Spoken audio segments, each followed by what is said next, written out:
Ready? Yeah. Do it. I don't know if any of this.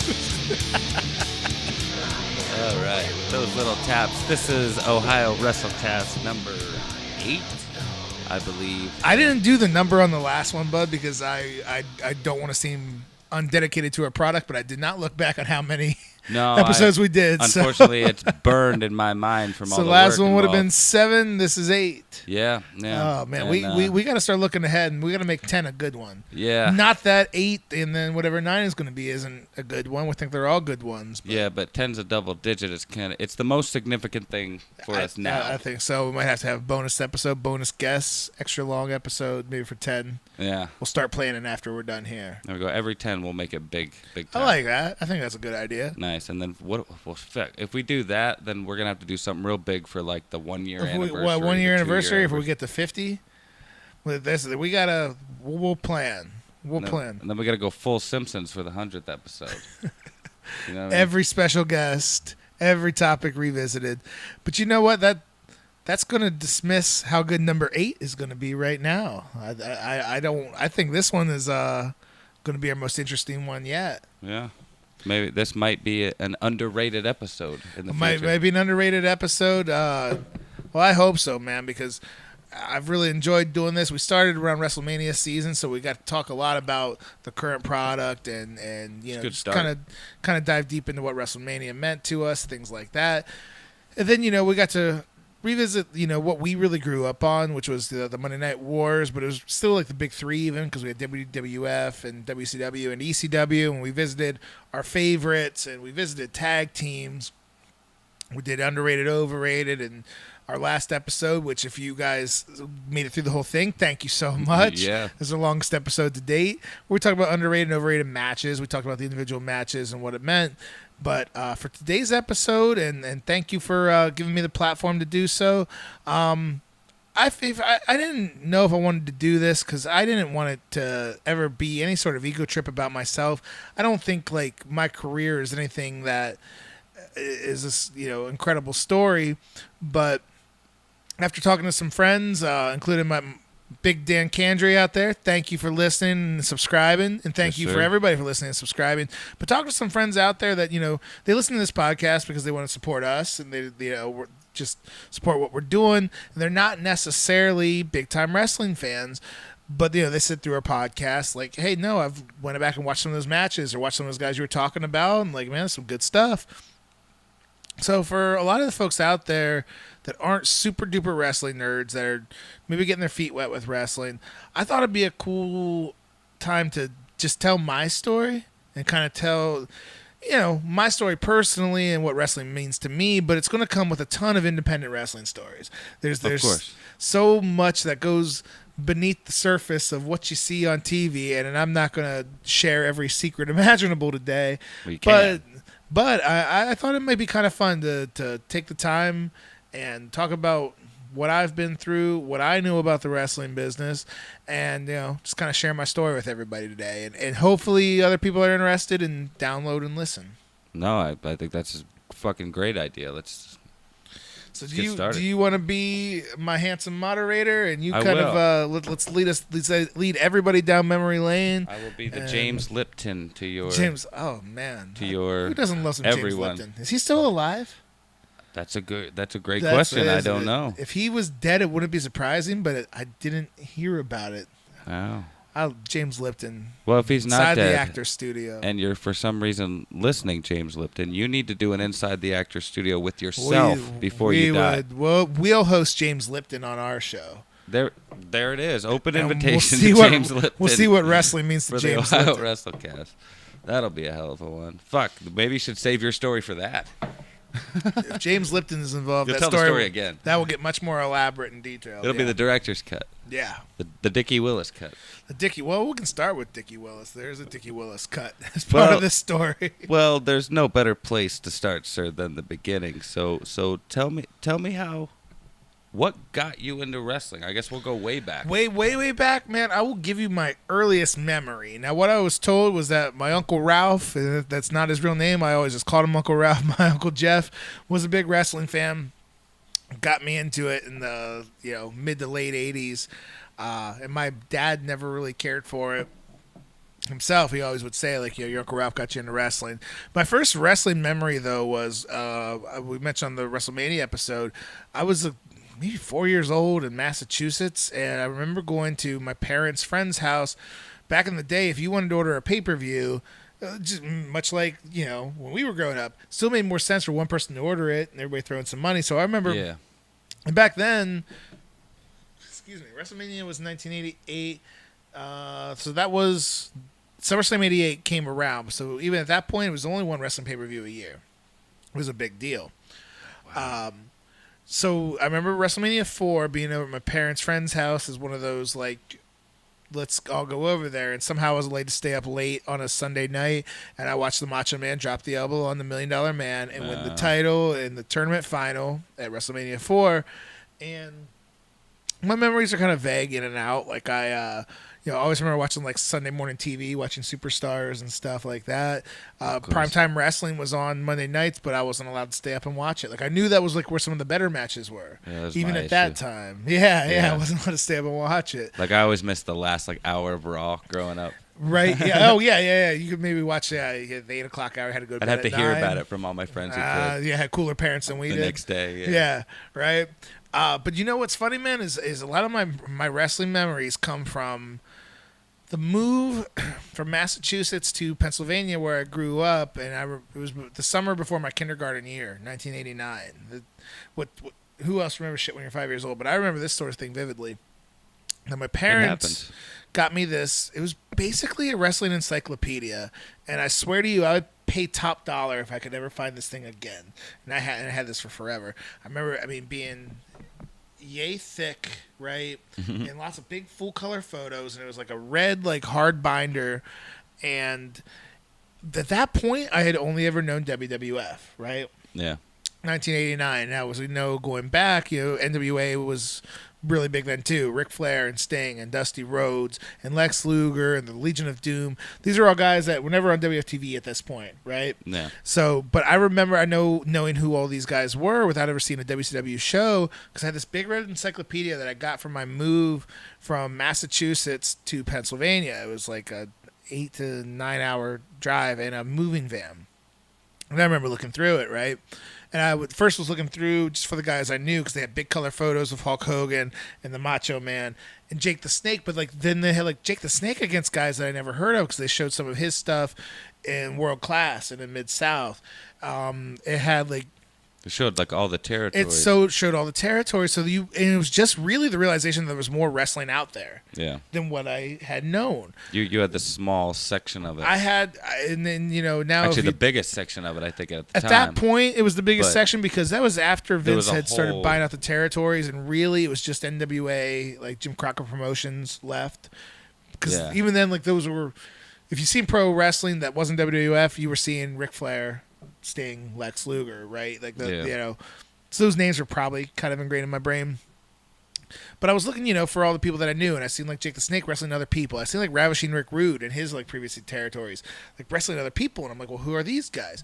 And you would see pictures of Lex Luger. You're like, oh, it's your reborn to Lex Luger. You see that he was part of the Four Horsemen, but now he's feuding with Ric Flair, and you're like, oh, okay, that's kind of cool. And so I had all these pictures, these big color pictures of wrestlers that I had never really heard of, but they were somebody to me because they're in this giant wrestling encyclopedia. Yeah.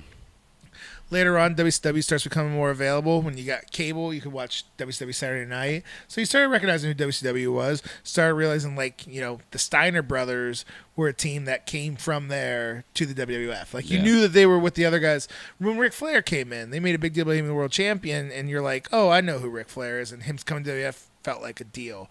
So those were my main memories growing up. And then, of course, we all grew up then through the Monday Night Wars when WCW got big. And I don't know about you, but on cable, was it 40 and 41 out here, USA and TNT? I had satellite because of where I lived. Yeah, satellite because you're up there in the hills. They were in 4 digits on that. Ah, gotcha. You had to earn it. On cable, yeah. I remember it was Channel 40 was USA and Channel 41 was TNT, so it was just up and down, man. And like when we Yeah. went to a commercial, Well, you always had that last button too. If you did it just right, you do the last get button. it just right to go yeah, back and forth between the two. but that's always a tiny button in the middle of the remote. The up and down, everybody knows where it is. Yeah, boop, boop, boop. It's It's ingrained in your brain by that age. Dark, and you don't have the light available to find that last button. Up and down. So when something would suck, you could change, or if the commercial break, you would always change the channel. Grew up to the Monday Night Wars, but me and Josh, man, we were always wrestling down in the basement. We would do full shows. It wasn't just like a all right, I'll be Stone Cold and you be The Rock. Like no, like we Yeah. we wrote out our own Monday Night Raws and like with the openers, and we had our own made up characters for ourselves, and like we were part of the storylines and shit. Yeah. No, we did all Me of and Nathan that. Metz did the same thing in the living room, and then it went into the front yard, and then we all got together, started doing it again in the backyard. Then you got a trampoline involved, and it got legit. Yeah, but it started the same way. Like we did start out as being like The Rock and Stone Not Cold. legit. That was with quotes. It wasn't. We- Nothing's legit. It was legit to us. Yeah, it was as Trampoline legit felt as like we could a be. ring. Yeah. But like we were writing basically fan fiction for WWE, and then we moved on. It was like, well, we should start our own characters and stuff, and that's how it Right. AHW was born. Well, and so the thing was, man, is that I grew up out in Pennsylvania. I had some friends that liked wrestling, and it's the beginning of the Attitude Era, so it's hot, it's popular. But I get out here to Canton South. I came out my junior year in 2000, and I remember hearing, I didn't know anybody out here really, man. Like I didn't have a lot of friends. Like getting started, new kid in school, junior year. But I heard a couple of guys like talking about their wrestling show. Like they were booking it, like having a straight booking meeting, like in a study hall. And they're talking about the wrestling show, and they're like, oh, well, da should win because blah blah blah blah, and they're talking about the storylines. And I overheard it, and I just couldn't help myself talking to guys I didn't know, which Jake Young, Jason Mogus. Hopefully you guys check us out and listen. How you guys doing? What's up, fellas? So they're talking about the wrestling show, and I'm like, oh man, what are you guys doing? You guys doing a wrestling show? And they're like, yeah. And I'm like, well, I want to be part of it. And they're like, nah, you don't know how to wrestle. We're 16-year-old kids in high school. Yeah. And I'm like, well, no, never wrestled before, but like I like wrestling. I think I could be pretty good. And they're like, all right, you can come down. And it was at Al's Gymnastics, which we can talk about now because that will never be opened back up. He had hidden video cameras in his bathroom. Oh, yeah. Look down up there. Al's Gymnastics. Al's Gymnastics in East Canton. Yeah. You'll see a whole story about it. We're going to get to the independent stories that are going to take some time. So, yeah, I won't tell the Al's Gymnastics stories. But We just Google Al's Gymnastics. yeah. So they had the wrestling shows at this gymnastics center. They had like the big tumbling mats with a little bit of a spring was like the main ring. But of course, we went all around to the uneven bars and the pommel horses and jumped off of shit. Yeah. And we stole like street signs, like the Open Sunday, like real estate, like auction signs. We'd steal those because they made loud noises. Yeah, and they didn't hurt too bad. They didn't hurt too bad. We had cookie sheets. We had all that sort of stuff. Oh, cookie sheets were the best. The Cookie aluminum sheets are ones the because they were best. shiny. They looked legit, but they bent so we easy. had, They sounded great. There was drywall tables. Well, that was the of course. XWO, the Extreme Wrestling Organization, and they let me come by to basically lose. Like it was a job guy and our backyard fed, but like I don't know. Like I did this thing where I could do like a back rolling somersault where I kind of handspring like to my feet like really fast, and I turned around and did like a clothesline, and it was like the coolest thing they ever saw Sounded cool. in their life. And like, so you could actually wrestle. I'm like, I don't know, I guess so. So my first match in the XWO, I won the cruiserweight title from the bad boy Brian Rauschenball. Hey, how are you if shit. you're out there? And I think I didn't realize how much of a wrestling fan I was until I was hanging out with these guys that were wrestling fans, but I was just into it just deeper than everybody else. Mm.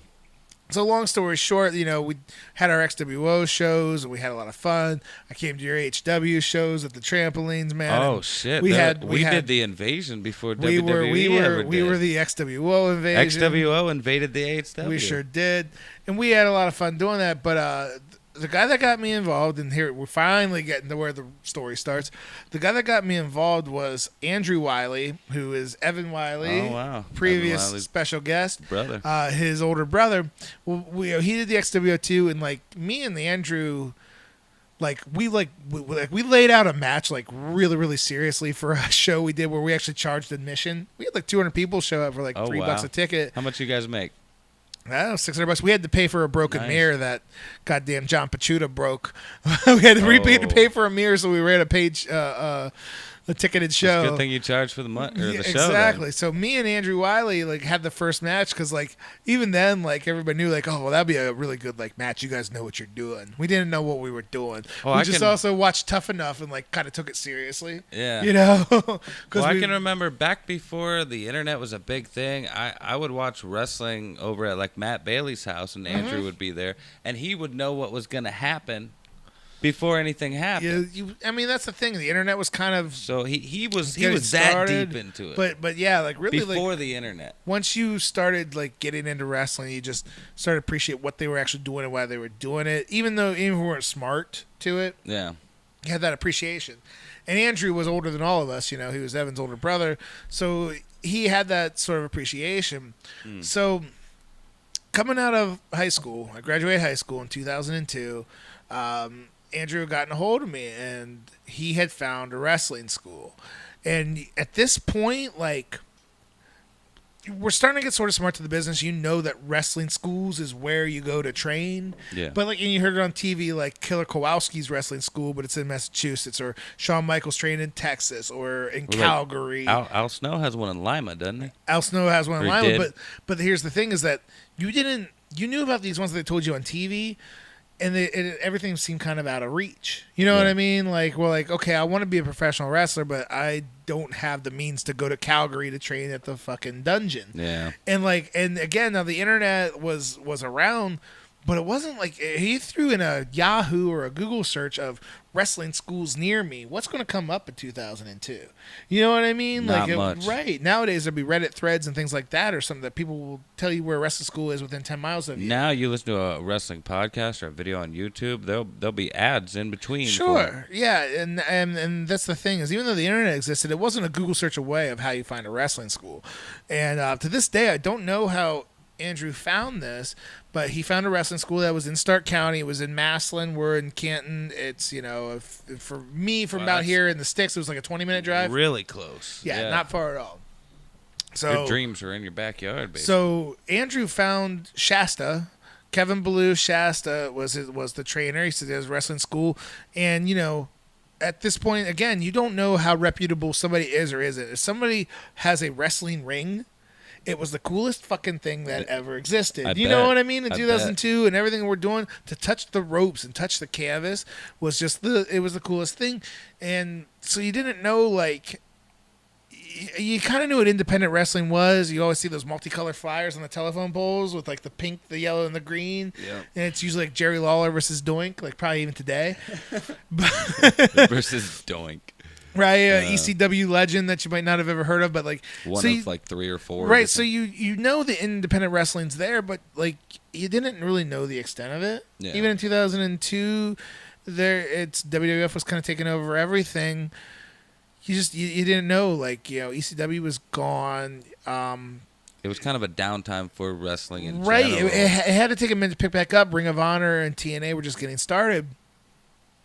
So really all there was to the common man was WWF. So, we meet this trainer. We're in this, it's the back of a pool hall in this warehouse. It was actually a cage where some dude sold just small hardware parts. And the other half of us was the wrestling ring. And that's where practice was. We trained from 6 to 8 o'clock, 3 or 4 times a week. And you started learning how to bump, and it was one of those things. And I'm not sitting here trying to brag or be stupid about it, but when they touch on a bump again, I seriously watched Tough Enough, but paid attention. Yeah. So I kind of knew what you should do, and I knew how to flip. And I was 18 years old coming out of high school. I was in pretty good shape and everything. So I'd wrestled in high school.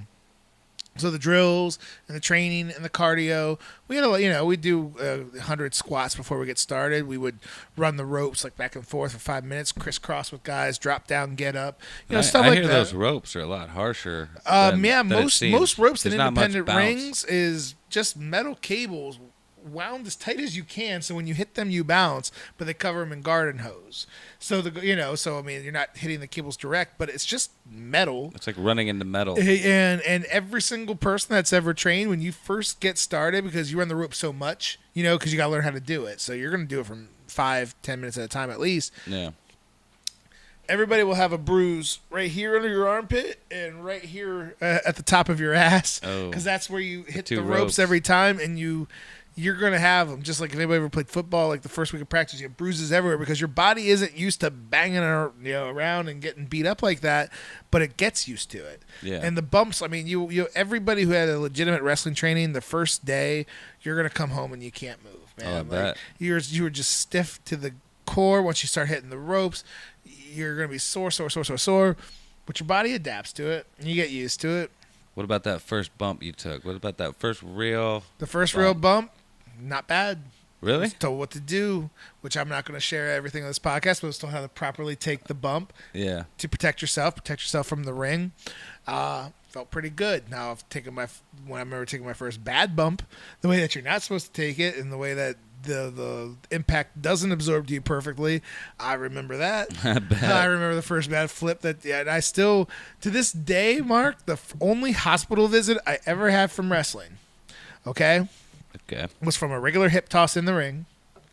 Okay, I over rotated, went out a little too far, got towards the corner of the ring where the give isn't, you don't get as much give, and I just laid a little sideways, and I landed right on the left side of my tailbone, right where my tailbone meets my ass, right? Ooh. And I got a good rotation, and it was an over rotation, and I mean, pretty certain it was a bruised tailbone. If you've ever had that happen, if walking's not that bad, but sitting down and standing up is the absolute worst moments of your life. I bruised my tailbone. You can't. Any movement hurts. I tried to get back to work. I couldn't do it. I told them I couldn't go in. They said, you got to go visit somebody. So I went to the hospital.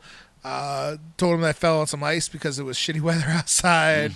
So, because I don't know how insurance would handle. That happens. How'd you bruise your tailbone? Well, a dude threw me across the wrestling ring. No, so I fell on some ice. Yeah. And it doesn't cover that, buddy. And got my pain meds, and that's what it was, just bruised tailbone. You need some pain medication, some muscle relaxers, and stay off it for a couple of days. My only visit ever was from just a bad normal bump. And I've been slammed through and on ladders and chairs and tables and the whole nine. I've done it all. Only hospital visit, hip toss. So that's crazy. So one bump can change you. Well, that's good. That's a good thing, I think. But so we were going through the training, and again, I didn't know how deep like independent wrestling like really ran. So Shasta was a guy who he had his training school. He trained us all, and he was running his own shows, and he had shows. He would do the house shows that we call in the Indies, is where you go to your high schools or your armories, and you advertise a little bit for you, try to get a couple hundred people in there. But he ran bi-weekly shows at BB McLean's, which is now the Diamond Royale, out there in Belton Village. It's a strip club nowadays. Yeah. But before it was just a nightclub, and we would wrestle we'd set up the ring right in the middle of the dance floor. The upstairs was our locker room, which is now where you get your private dance. Oh. So, Too bad it wasn't like that then. Oh yeah. Combined, be a hell of a place to be. We could have some good storylines, right? You would have got some fucking eyeballs on you. So he ran bi-weekly there, and there were these bar shows. I was 18 years old, and when you ever hear about paying dues in the business, right? I mean, paying dues, man. Like you gotta. And to this day, it's a pet peeve of mine. It's just people don't appreciate what you're a part of until you start paying the dues. And the thing is if you're a good student, you're going to a good school like I did, you didn't even realize that it was paying dues, that it was you call it bitch work or whatever you want, but that you were putting in that grunt work and you were doing the shit that you need to do to get yourself into the business. So like, here's the thing. We used to run bi-weekly at BB McLean's on Wednesdays. And I was working a job at Nichols Bakery, and my shift started at like 7 o'clock in the morning. I would get out at about 3:30, right?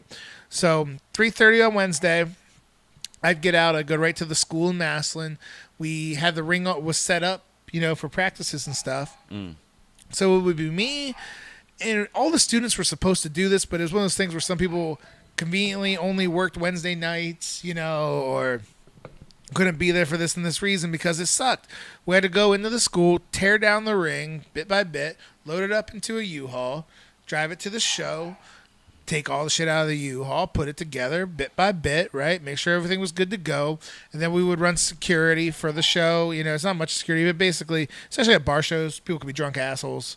Really? You would run security for the show? The students are secure. Almost most independent shows you go to, the students are the security. Oh, wow. Yeah, so because again, especially like bar shows, people can be drunk assholes, want to rush the ring or what have you. Or sometimes security has to get involved and need to take a bump. Yeah, All right, no, that makes perfect sense. Like all the stuff you see on TV right, and shit. that was us, right? So we would do that. So we'd security for the show, do the whole show. The show would end, tearing down that ring again, loading it back into that U-Haul, and then we had to take it back to the school where we would unload it back into the school to get the U-Haul back. So usually by the time all that was done, the show's done, tear the ring down, get back to the school, midnight, 12:30, in the morning. All right. So now you got to at least get the U-Haul back to the U-Haul store. Somebody's got to pick that guy up, take him home or take him to his car. Wrestling fans, students, workers, we are 75% dirtbags.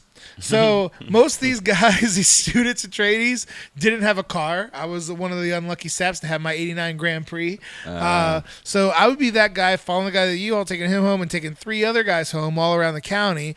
Maybe get home crawling into bed about 4 in the morning, right? To get to my shift again at Nichols at 7. And I did that. It was bi-weekly, man. We did that twice a month, at least for the first 9-10 months. I was involved in the business. Damn, man.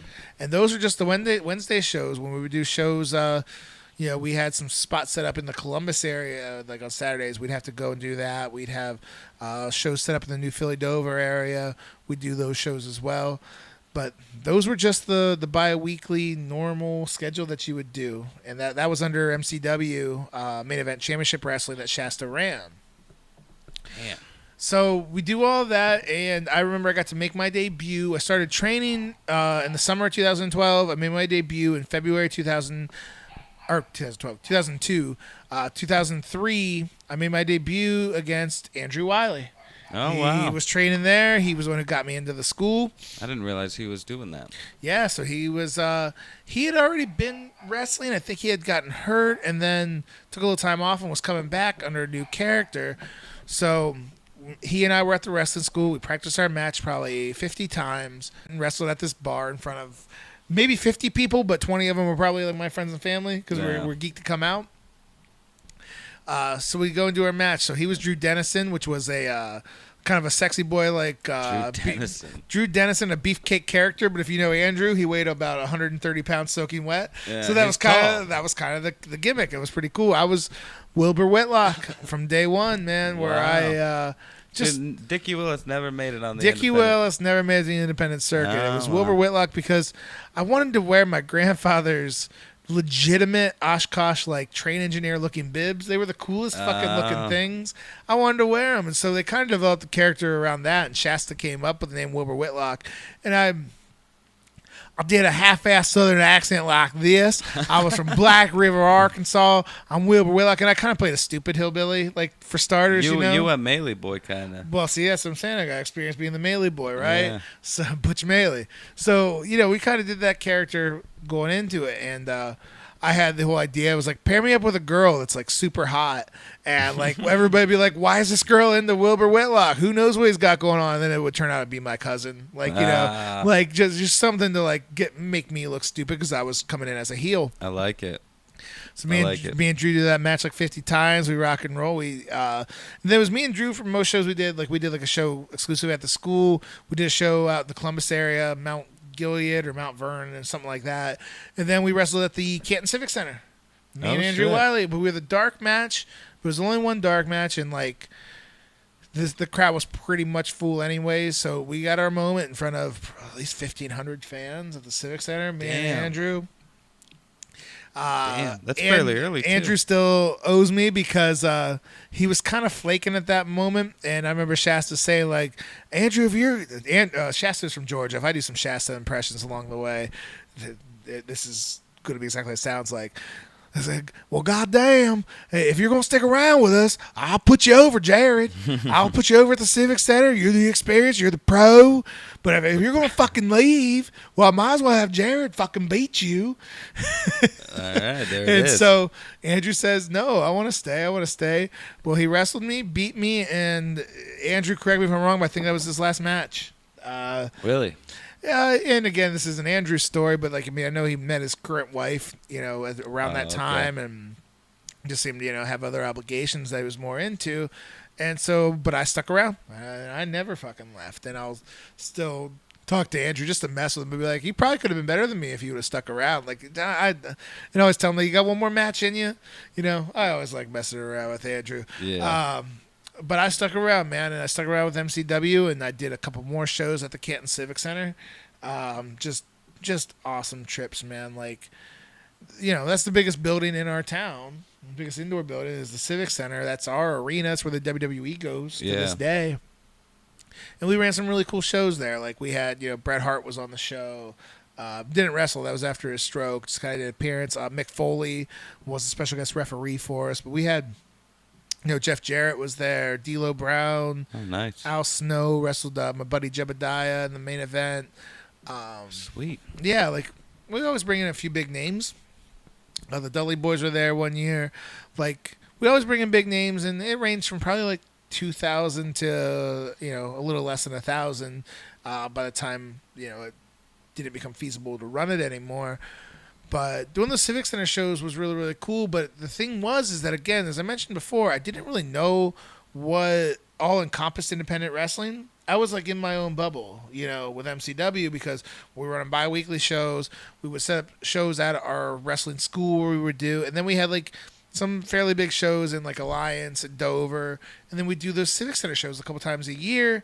Well, I was wrestling, at least 3, sometimes like 4 times a month, like sometimes every weekend. I thought that's what independent wrestling was. Well, the thing is a lot of people know now, there's independent wrestling groups all over. I mean, just even in Ohio, there was a couple in Cleveland at that moment. There was some in Columbus. There was a group called OCW that was down at Coshocton, not too far from us. I did some stuff with a group called UWC in Akron, and I wasn't a big fan of working with that group at the time. So I really did. I thought MCW was just like, that's independent wrestling. That's my company, just like we grew up on. You were in the WWE or in the WCW, right? Like, you didn't really do both. So, like, MCW was my company. So while I was wrestling a lot, and we had a lot of great wrestlers that came through there. Guys that were our guys that came through there were like Nigel McGuinness, who's Desmond Wolf in TNA. Nigel's on NXT as a commentator now. He's a former Ring of Honor World Champion. Okay. Awesome wrestler. He kind of like came up with us, one of our main guys. We had a lot of these deathmatch guys. We had Mr. Insanity, Toby Klein, who's just an awesome worker. We had a guy named Brain Damage, who is an incredible. These guys were the top, like CZW, King of the Deathmatch guys. They were about him before. They were just our regulars, And so we had a really good group of wrestlers, and we were wrestling them basically every weekend. So I kind of thought that's what indie wrestling was. Well, the thing of it is that in reality, to get better and get bigger, you needed to travel. You needed to travel and make towns, and this is the same time that guys exposure guys like CM Punk and AJ Styles and Samoa Joe and Daniel Bryan, all the top guys all time. They're doing that at this point in time. Yeah. They're making towns, and I'm by no means saying I'm on their level as a wrestler. I'm not. No, but they were, everybody starts somewhere, and those guys were the ones out getting to every indie show and every territory and riding in cars and all that. And I just never really did that, because we wrestled most weekends with MCW, and all of us guys kind of stayed in our bubble with our company, to where we never even really thought about it, making those towns. You guys were doing your thing. We were doing our thing, yeah. So that's a slight regret of mine looking back. And the thing is too, is I could blame it all on that, where I was just like, oh, I didn't go to any of the shows because I only had my shows. as I'm coming up, I started my first match was 18, but over the years, I turned 21. You start getting your own place, start having girls over. Kids. Still, kids later, man. But Yeah. I'm saying at this point, you have girls over, you got your buddies, you want to throw a party, and it get to the point where like Saturday night, there'd be a really kick-ass party, and I would almost consider like, I gotta wrestle. Yeah. I don't like that feeling where I say I gotta wrestle. No, I don't gotta wrestle. I was lucky enough to find a school that trained me good enough to get myself booked. I don't gotta wrestle. And the fact that if you're saying, I gotta wrestle, you're taking a spot from somebody else who probably wants to be on that show. Yeah. You know what I mean? And like I realized that then where it would be like, I want to go and chase girls and drink all night, but like, I gotta wrestle. And that was kind of shitty. And that's another regret that I have, that I never really dedicated myself seriously at a time that I could have, that I had the means and the time. Nothing holding you back. Nothing holding me back, right? And then later we mentioned kids, and I had my son when I was 25. With MCW, we were at this point we took over an old Stephen Barry's in Alliance. It had shut down. Steve Barry's was starting to go out of business. Stephen Barry. We just took over this spot, and I can't remember how much it was. It was like maybe $300 a month. It was insane, like insanely cheap for the rent. Then we could take over this whole giant space. We made our own Wrestleplex, so we set up the school there. Wow. Started doing the same thing, doing bi-weekly shows on Saturday, but instead of having like 30, 40 fans, I mean, it was always at least 100. And on bigger shows, we'd have well over 200. Shit. But we started doing these Wrestleplex shows, and we started expanding the roster a little bit, bringing new guys in from Michigan, bringing in some names just for those shows. And we're doing those bi-weekly, and just, at that point, I'd stopped, I don't want to say pay dues, but like I wasn't setting up the ring and stuff every night or anything like that. I'd actually come and help with the training school, help train new wrestlers. But like at that point, started really hitting my groove as a wrestler. Like, I mean, started getting it. If you know what I mean. Like there was a lot where you'd have your match and you would do this, that, and this, and you would do it because you knew you got the reactions from the crowd. Like it made sense. But you didn't really know why. And about 2011, I really started getting into my groove where I was like becoming a good wrestler and understanding what I was doing. You got it. It was that thing that everybody was like, you could tell that he really understood the business. Like Right. I was doing my Triple H impression. Who gets the business? He could really understand this business. Yeah. And you did. And you start knowing what you would do to get a crowd reaction, but why you would do it and why they're going to react. Like it's a really intricate thing putting together a wrestling match, telling a story of the story always is guy A wants to beat guy B, right? But why are you telling why? Because that guy talks shit about his girlfriend, because that guy beat him up in the back, or because that guy is the champion, I want to be the champion, or me and this guy are trying to be the next guy to be the champion, or just because whoever's the best. There's always a story to tell of why guy A is fighting guy B, and you get to tell that story in the ring. If we're just two good wrestlers but we're nice guys and we just want to be the champion, we're going to go out there and have a good competitive match, and we're going to wrestle a little more. If you hit on my girlfriend in the back, I'm going to probably try to beat you up, and you can tell so many different stories in the course of one show. Yeah. Which is just, there's nothing else like that. You know what I mean? For real, it is kind of like it's like any other visual art form, like a script. There's all different kinds of scenes. You guys are a wrestling match is a series of moments. Yeah. And build up to those moments. Yeah. And if you execute it just right and you have enough build up for it to pay off in the end, it's really something fucking awesome. The payoff is where it's at. You know what's cool, man, is I was kind of thinking, like, before we did this episode, of how to relate what we do to, common pop culture, or just a story that everybody can relate to, right? Mm-hmm. So I think about this, and you think about, all right, Ric Flair, one of the best heels of all time, right? Okay? Mm-hmm. All right, so Ric Flair is one of the top heels. So basically the story of Ric Flair in his heyday, the entire story of him was he was the top bad guy, and we're going to cheer the good guy to get to him, right? Okay? So let's say it's Sting, right? All right. So Sting's your hero, and he's going to go through, and he's got to get through Arn Anderson and Tully Blanchard and, Ole Anderson or Barry Windham. He's got to get through all those henchmen to get to the bad guy. And then he gets to the bad guy, and he's got him, and he's on the ropes, and you know that your hero can beat the bad guy, but just by the skin of his teeth, the bad guy gets away. Doesn't necessarily win, but he gets away, gets counted out or something, right? Disqualification or something. Sure. Yeah. How many times have you watched Teenage Mutant Ninja Turtles? A lot. So what's the story of that? Our heroes are trying to get to Shredder. Shredder's here, and they got to beat up Bebop, and they can beat up Rocksteady, and they can get to Krang, but the last fucking second, Shredder gets away. Yeah. And you know they can get him. And here comes season 2. Yep, so that we're going to watch next week. Yeah. And because next week, they're going to get him, right? Yeah. On the flip side, over in the WWF, right, Hulk Hogan is your absolute superhero, man. He is. He's the end-all, be-all. He's the superhero, and there's all sorts of different villains that want to come after him. Andre the Giant, King Kong Bundy, and the One-Man Gang, and Paul Orndorff. There's all these bad guys that are trying to take out our hero. Mm-hmm. What the fuck does Batman do every week? Batman is the good. He's the good. And then the Joker, man, how's he going to get away from the Joker this time? How's he going to do it? But he does it. Yeah. How's he going to get away watching? How's he going to get away from the Penguin this time? I don't know. There's no way he can get away out of this trap, but he does it. But he does.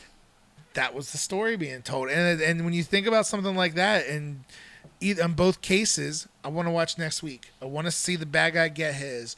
Or, man, how is my hero going to get out of this mess? Like, that's just the simplest story that can be told in a match. And those were the two most popular money-making, guys almost of all time, to be honest. Well, if you really think about it, like, wrestling history, in a way, is no different than any of that. No different than superheroes, no different than comic books, no different than movies. Wrestling has mythology. Oh, sure it does. There's wrestling mythology. With the mythology, it fucked me up. Sure it does. And that's what goes back to the basis of the business, is that professional wrestling was just the best amateur wrestlers, but these are the professionals. These are the best. And these matches are god-awful to watch. It's 90 minutes or whatever of trying to get one guy to just pin one guy, but they even knew then is how to build drama. Yeah. Is that... Well, I mean, Christians will say, like, oh, David versus Goliath. Well, people like us, Hulk Hogan versus Andre the Giant. Well, Hulk Hogan ain't no David. Rey Mysterio versus the Big Show is David versus Goliath, because Goliath should win that every time. How can David do it? Same principle, though. But, like, everybody, like, even you can talk to an old person today and be like, most of them, if you brought up WrestleMania 3, I think it was, Andre the Giant versus Hulk Hogan, that was an epic match, like, especially the way they laid it out, did it, everything. Like, and they told the story because at that point, Andre the Giant was always a good guy, and he was always the buddy, right, of Hulk. Yep. And then it was a fuck you, Hulk. I want to be the guy. Yep. I mean, that's just such a simple story that can be told, because without the story, I mean, UFC is very popular. And the story still is which guy's better. You can always have that in wrestling, but you can build that backstory. And if you want to call it soap opera for males, that's fine. I mean, that's fine to me, because soap operas bring you in with a dramatic story of why is this happening and how is it going to be resolved. Yeah. And if you're going to look at it that way, everything is a soap opera for someone. Oh, I think so. I mean, as you mentioned, movies and music and everything, man, there's a build and there's anticipation and then there's a climax, like there's a reason for all of it, like, because it's a story that's simply told that people can get into. Yep. Which, to this day, still love. Yep. That was a fun sidebar, man, just kind of talking about the idea of, getting it and getting a match, and you're always a live performer. Mm-hmm. Right? If you're on a movie set and you're trying to deliver a scene, if it's not exactly what they think is going to be perfect, they'll do it again. Yeah. We don't get to do it again. Like, we got to make it perfect live every single time. Yep. Just really is. It's an art form. Well, and it goes right along with what you were saying too about that's when you started realizing more about the business and how, and then I brought up the series of moments. Like, it's really. It's pretty relevant.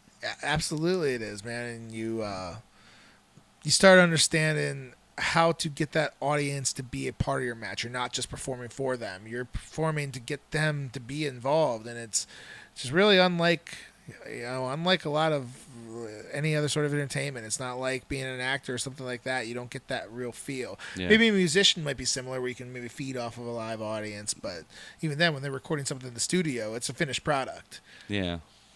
But I mean, most actors, like especially when it comes to like movies and stuff, they don't ever have to do it live in front of anybody. Musicians probably would understand. Actually, only comedians, stand-up comedians, probably the most similar thing we could probably compare it to. That you got to get it right, and you can only get it right once. Because even if you got a terrifically funny joke, if you fuck it up saying it, you can't just go and say it again. It's not going to work, even if it's awesome. It's not going to work the second time. Everything to come after it, too. Yeah, well, exactly. Once they start shitting on you, even if you got something incredible the rest of the way, man, it's going to take us a long, hard road to bring them back. Yep.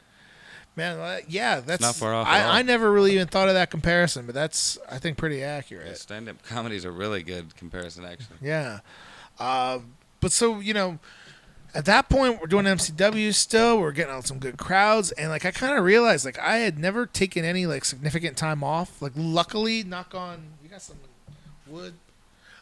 Luckily, I've never been seriously injured, in the ring where I needed to take significant time off. Thank you. Yeah. And I started getting that feeling again where it was like I got a show tonight, and like I didn't really feel like wrestling.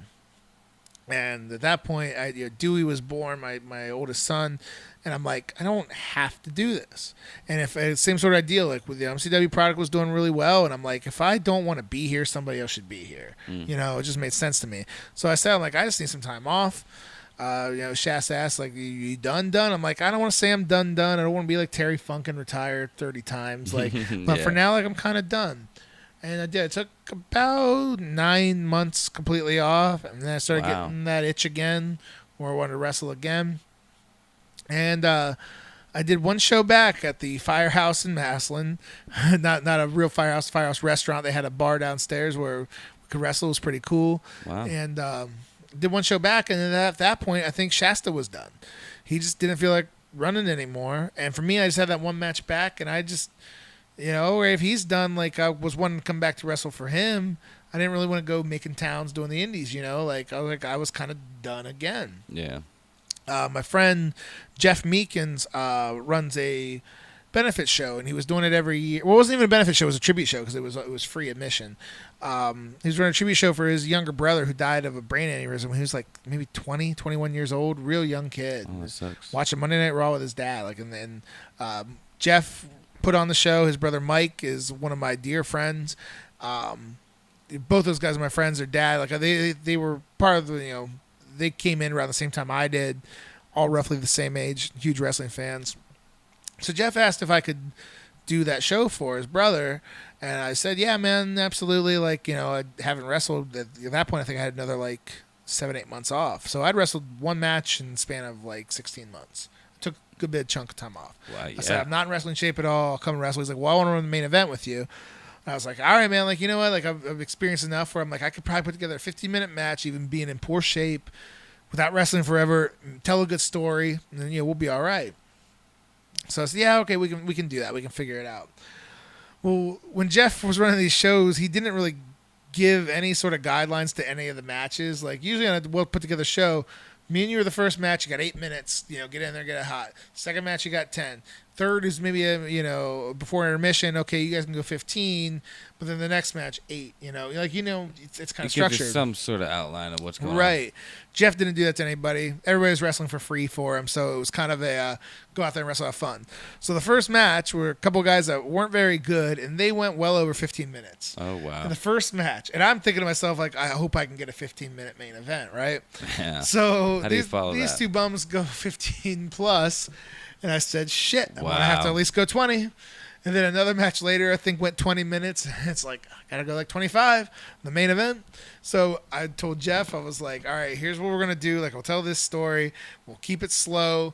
We'll try to build till the finish where it's hot, and hopefully they get into it. The match was fucking awesome. And I was dead. I was dead. We went about 25 minutes. I was dead. But I'm like, I got to wrestle. I got to fucking do it. I got to get back. So Mike Meekins and Mike and Jeff, they were both wrestling at a group that I'm still with right now called Mid Ohio Wrestling, that I absolutely love working for. And I, knew of the group. I don't think I'd seen like one show when I was first starting. But I go up to visit a show. I actually took Dewey up, and I took my buddy Evan Wiley. We went up to a show. We watched in the crowd. We watched M-Dog Matt Cross wrestle. He was a notable name. But I seen Mike and Jeff on the show, and I seen my buddy Patrick Hayes on the show that wrestled on MCW. So some guys that I knew. So we go and watch the show, and I talked to Mike, and I was like, is it cool if I come back? I'm like, yeah, of course. So I go and I met Dave Stafford, who's the promoter out there, and, like, this is the thing, man. At that point, I had nearly 10 years. I think you call it 8 or 9 in. And I didn't know how good or known I was. So I went up to the promoter. I was like, hey, my name's Jerrod. I wrestle as Wilbur Whitlock. It's a pleasure to meet you. Really enjoyed your show. Like, if you have a spot. And he's like, dude, I know who you are. And I'm like, oh, okay. Like, it made me feel good. Nice. He's like, yeah, you want to come in, man? Yeah, whenever you're ready. So I was like, all right. So I'm going to try to get back into the flow here. And again, I don't want to sit here and tell you like, oh, like I'm such a great wrestler or anything like that. Like, not at all. But like, I didn't know that I was any good at all until I started wrestling with a whole bunch of different guys, because I'd really been in that MCW bubble where I knew I was over with those guys, was over with that crowd. I'd have good matches with the guys I'd have good matches with. But like, I didn't know if I was really any good to the outside wrestling world until I started wrestling with Mid Ohio, and I just wrestled guys that I had met that night and like, okay, what do you want to do? What do you want to do? And put together a match and go out there and have a great match. Wow. And I really feel like my second half of my wrestling career changed when I wrestled the aforementioned Patrick Hayes. He was the Tri-County champion, which is the Intercontinental champion, basically the secondary title. Okay. He was a Tri-County champion. He was the heel. I was a babyface. They said, hey, you guys are going to wrestle at the next show. And I'm thinking like, okay, like I know Hayes was a really, really, really good worker. And I'm like, I'm excited to work with him. That should be cool. I think like the night before we had that show, Dave messaged me and said, hey, I'm going to put you guys on in the main event, which M-Dog Matt Cross was in the heavyweight title match that night. Put you guys in the main event. You're over. I'm like, oh shit, like I'm back in it. Oh, nice. So Hayes was awesome. Nice. He's saying like, man, like this is your night. You're getting the belt. Like what do you want to do? And we kind of came up with a couple good ideas and like just kind of tell a story out there where if you ever see Hayes wrestle, he throws the meanest chop out on the indies today. I'll put his against anybody. Oh, I believe you. So I was feeling froggy, and I'm like, hey man, like during your heat, anything you do, fucking light me up with a chop. After everything, you pull me up to my feet, hit me with a chop. You body slam me, you go to the next spot, hit me with a chop. Hit like 20, 25 chops in the middle of this match, and I said, when I get my comeback, I'm going to get them all back. So I chopped them all at once, like 25 times in a row. Right? Oh, wow. And I told him, too, I was like, if the crowd gets into it after the first 5, I'm going to keep going. If not, we'll take it easy. No, they were into it. They were excited as fuck to see me chop the shit out of them. I bet. I've had a couple big time moments, at that point in my career, some of the Civic Center shows, but like sometimes where you just know you have the crowd, right? Sometimes they're into you and they're cheering and you have a great match and they love it. There's only a handful of times where you fucking got them, and on this night we fucking had them, and we knew it. Like the palm of your hands. You could feel the anticipation in between every move for what we were going to do next, like with the last like 3-4 minutes of our match. So we knew we had them, and we finished our match. I won the match. The crowd went nuts, and we knew we were kind of made men after that. Like I knew, like okay, like I'm back. This dude's amazing. We got him, and like now I got my confidence about. Yeah. And now I was so excited to work with everybody I had in front of me, and I wanted to start making more towns at that point because I was like, better than I thought I ever was, to be honest. No. And I fucking got it. I understood why that match was great, and I wanted to replicate that as much as I could going forward. And it's still something to this day, man, that I do. If I have an opportunity to come to a different promotion or a different town, wrestle in front of a different crowd, I look forward to it and love it. And I now at this point have over 15 years involved in wrestling, have had hundreds and hundreds and hundreds of matches.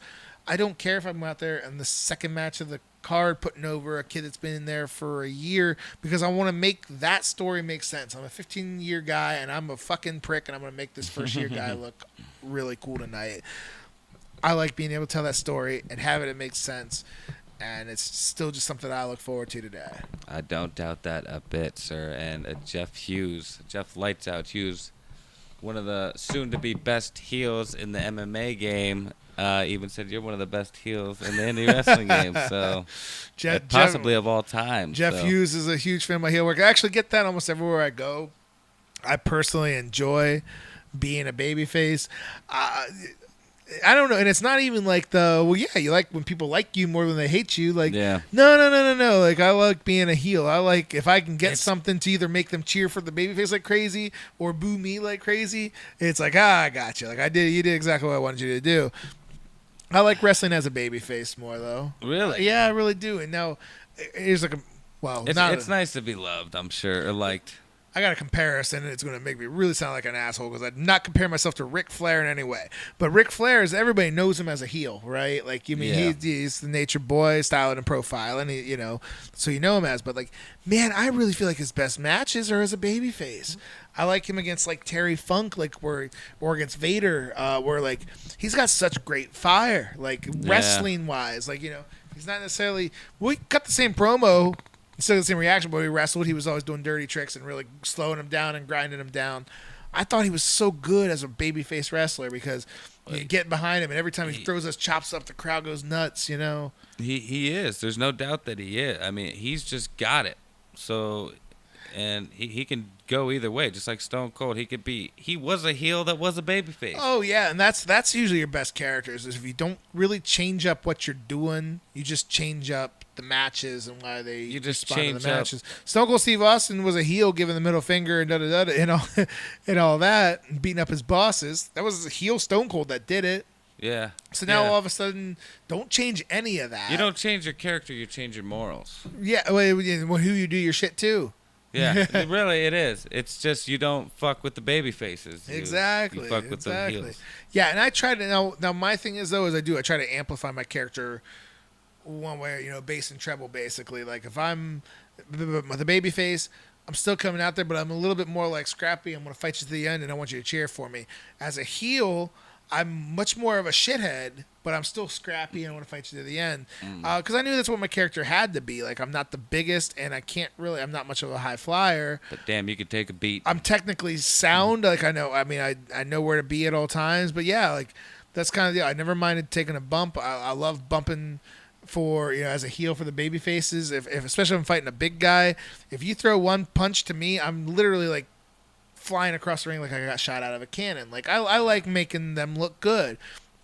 If I'm a babyface wrestling the heel big guy, it's the same thing, but instead of make it comical, I'm gonna make it look like he fucking killed me. Like Legit. Stay down a little longer. Yeah, if I'm the heel, I'll fly across the ring and get back up like a big stupid monkey and come back into you and take another one. But as a babyface, no, I'm gonna stay down and I'm gonna make it look like you killed me. Sell it. You're gonna look like the underdog. You could take the same bump, and it's just the story you're telling going forward. Still learn stuff to this day, man.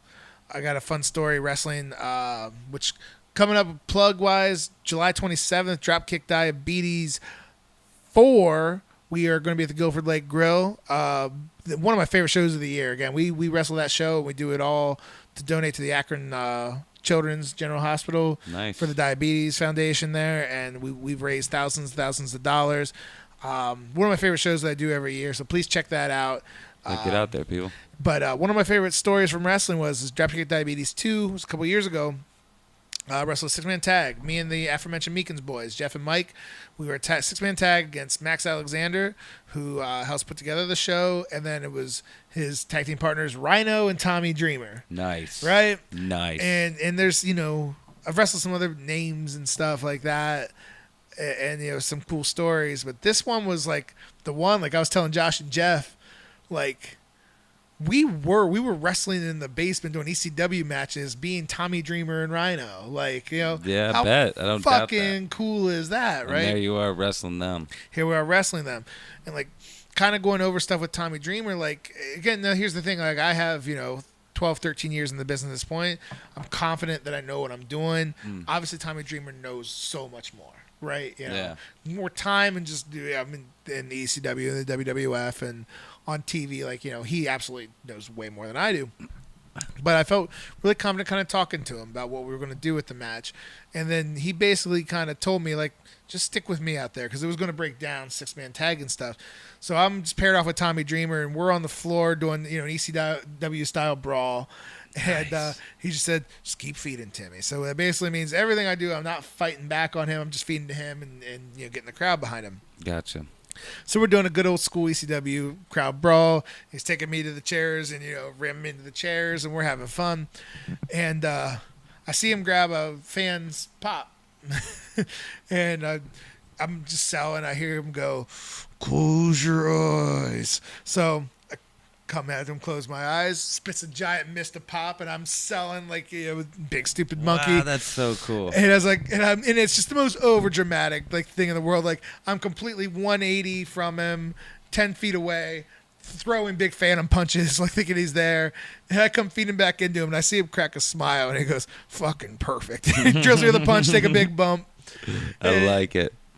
And just so much fun, like doing that sort of stuff where you knew that you did something right. Now in the same time, I was out there on the floor with Rhino. He gave me a shot to the gut with, I think, maybe like a cookie sheet, and I fed my back to him for him to hit me. And he does. He gets me in the back. He said, "Hey, when you're feeding up with your gut, hunched over like that, look up so the crowd can see you. Look up so they see your eyes, and they know that you're hurt, and they know that you're scared that something else is coming." And I was like, getting 12, 13 years in, I'm like, man, the eye contact. Like, I can go out and have a match and hit every single move perfect, but if my eye contact with the crowd isn't right, like I know it now. Dude, tell a story with your face, with your eyes. You do. You tell facial expressions. That's awesome. Little shit like, man, if I, you always see times where they'll shoot somebody in the ropes and they'll duck the clothesline, duck the back elbow, and then maybe get hit. Well, like if I do that, I'm throwing one and I'm throwing two and you're ducking it, don't get pissed. I'll say, God damn it, and I'll turn around and boom, then you hit me. Like, you should be frustrated in the middle of the match. Like you're trying to beat the guy and the guy's outsmarting you. You should be frustrated, and you sell that with your actions, with your facials. Yeah, use it as fuel. So much stuff that goes into it that you gotta hit the moves perfect to protect yourself and your opponent, if anything else. But to build that story, but you also, it's acting. Yeah. Convey your emotions with your body language and your facial expressions of when you're in there. If you're happy, sad, frustrated, mad, like you sell that with your emotions in the ring. You're essentially a stuntman in front and center. Yeah, you doing are, acting as well. and you're acting as well. And for me, like when I wrestle as a heel, I love Kurt Hennig more than anybody. Mr. Perfect, I think he was the best here. Tully Blanchard was also another great one. My idea as a heel, I want to be, if I'm in control, if I got you down, I am the toughest motherfucker on the planet at that moment, right? Because I got you down, I got you where I want you. I'm an asshole. I'm the baddest motherfucker out there. As soon as you hit me back, I am the most chicken shit motherfucker on the planet. I do not want to get hit again. That's a heel to the floor. I do not want to get hit again. I hate what's happening right now. I don't want to be here.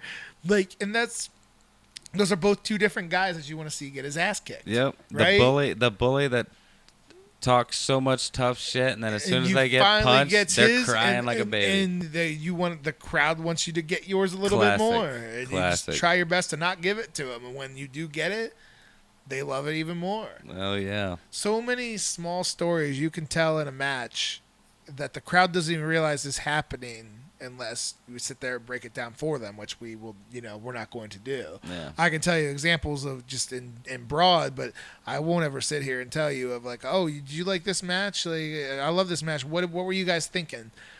Yeah, that's just one peek behind the curtain I don't really want to give. I don't want to exactly tell you how we got you to react this way because, by what we did. No. Even though it's there. Makes perfect sense. You don't want to be predictable either.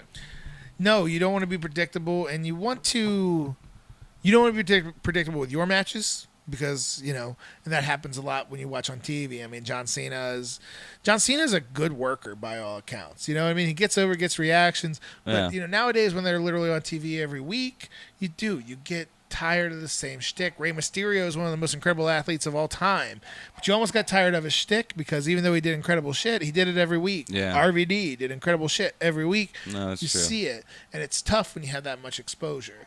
So we're on a much smaller scale, but we know we have roughly the same 100 to 150 people that want to come to every show. They're loyal. You don't want to, if you have a cool counter to one of your moves, you don't want to do it 2 shows in a row because then that's just part of your shtick. Not only that, but change it up. Counter can be foreseen after a while, and it's not so much a counter anymore. Yeah, exactly. He's going to do this because this is going to happen. Like, no, like, you want to keep it fresh. But, he fell for that again. What a dummy. But there you go. But at the same time, if something works, you revisit it and maybe tinker to it. Something like that. Keep them on their toes. Right. If I have a cool counter in match 1, everyone remembers that. Well, if I go for the cool counter in match 2, but it's coming, and you hit me with something else, well, now it actually tells that story really well. But also you had something cool on top of something cool. It's actually a story, like a mechanic of storytelling, if you really... The moves themselves. They can evolve. Yeah, absolutely. Which, again, that's part of the, every time you're in the ring, it's a blank canvas. It's part of creating your picture, and sometimes your picture was really good the last time, but you just want to make little changes and intricacies to your picture the second time and make it better, make it different. Yeah. That's what we do every time out there. A true artist's work is never done. And I'm not much of an art guy in any other form. But don't get it, but I like to think at least I get this one. But you paint beautiful portraits on that canvas. Oh, you're a sweetheart. You are.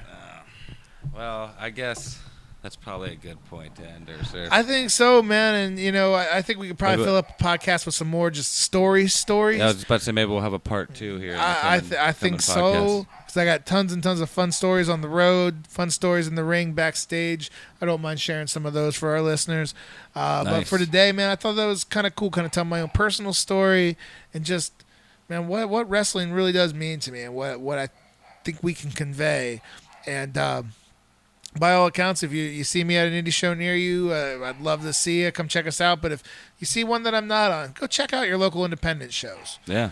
Do a lot of cool shit out there, man. Guys really busting their ass, trying to get noticed. And honestly, I got a who's who list of names of guys that I've been on shows with just in this area that are making it big today. So your future stars tomorrow are probably at your local independent show today. You're right. And if you can't, just type in the name Wilbur Whitlock or Mid-Ohio Wrestling into YouTube or any search I'm on engine. the YouTube quite a bit. And get an idea. Maybe you'll be inspired to make a trip somewhere. And I hope for all of our listeners that just want to know a little bit more about the independent scene, about getting involved, and about just, kind of our mindset, putting on a great match, great show. I hope this opened up some eyes today. For sure. All right. Tell them all the stuff they need to do, where they can listen to us. Go to iTunes and Stitchers to listen to all the audio podcasts. If you're listening to this on an audio podcast, we do this as a video podcast, too, at youtube.com/MattArcherMedia. Go ahead and subscribe. Click the little bell thing, and it'll let you know when new stuff comes out. We got T-shirts available? T-shirts available at mattarcher.threadless.com. Go ahead and pick some of those up. Facebook.com/MattArcherMedia. Give us a like, some shares on there. Likes, shares, subscriptions. Helps us a ton. Tell your friends. If they don't listen to it, but still subscribe. It'll help our cause and make us a little more noticeable for people who are looking for a really cool wrestling podcast. Absolutely. And with that said, me and Mark Thomas, handsome Jerrod Griffiths. Until then, bye, Internet.